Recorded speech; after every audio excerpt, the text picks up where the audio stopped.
আজকে সাইকেল নিয়ে ঘর থেকে বের হইতে দেখি আমার বন্ধু আমার কাছে আসে। সে নাকি একটা নতুন ব্লগ ভিডিও বানাবে। তো আমিও তাকে কিছু না জিজ্ঞেস করে হ্যাঁ বলে দিই। তো আর কি, এখন আমরা দুজন মোবাইল নিয়ে শতানি করতেছি আমাদের এখানে। তো তাকে জিজ্ঞেস করলাম এখন কোথায় যাবি ব্লগ ভিডিও বানানোর জন্য। সে আমাকে বলে চল, এতদিন তো গ্রামে ব্লগ ভিডিও বানাইছি, এখন শহরে চল। তো আমিও তার কথা হ্যাঁ বলে দিলাম। তো এখন শহরের জন্য রওনা দিছি। তো আমাদের এখান থেকে কিন্তু শহর অনেক দূরে, তাহলে আমরা যেতে যেতে 10-15 মিনিট লাগবে। তো তাকে বললাম এটা। তো সে বলে নাকি সমস্যা নাই, ভালো একটা রাইড দিয়ে আসি। তো আমিও তাকে বললাম চলো। তো আমরা দুজন অনেক জোরে জোরে সাইকেল চালাইয়ে কার আগে কে যেতে পারে শহরে। তো আমাদের এখানে একটা রেস হয়ে যাক। তো আপনারা আমাদের সাথে থাকেন, দেখতে চান ফুল ভিডিও। তো আমাদের এখান থেকে শহর কিন্তু অনেক দূরত্ব, আমরা যাচ্ছি।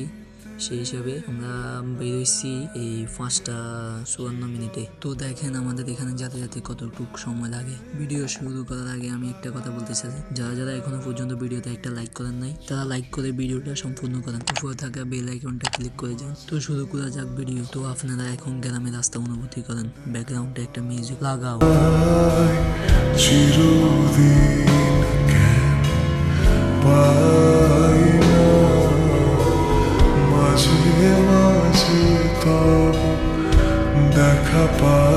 তো দেখতে দেখতে আমরা শহরে চলে এসেছি। দেখি এখানে বিয়ে বাড়ি। তো আপনারাও দেখেন বিয়ে বাড়িটা কত সুন্দর। শহরে আসি দেখি শহরের সব রাস্তা ফাঁকা। তো আমি আর আমার বন্ধু ফাঁকা রাস্তা পাই অনেক জোরে সাইকেল চালাই।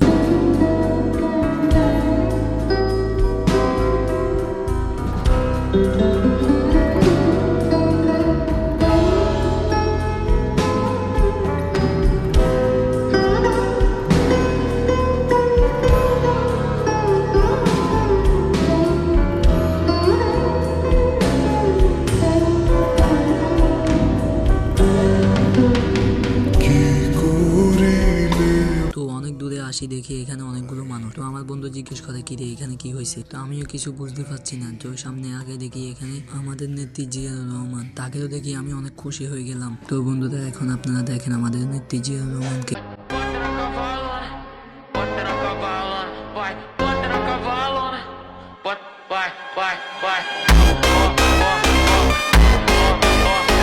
ভিডিওটা কেমন লাগছে আপনারা কমেন্টে বলিয়েন। ভিডিওটা ভালো লাগলে ফলো দিয়ে যান। আজকে পর্যন্ত এতটুকুই। আল্লাহ হাফেজ বন্ধুরা।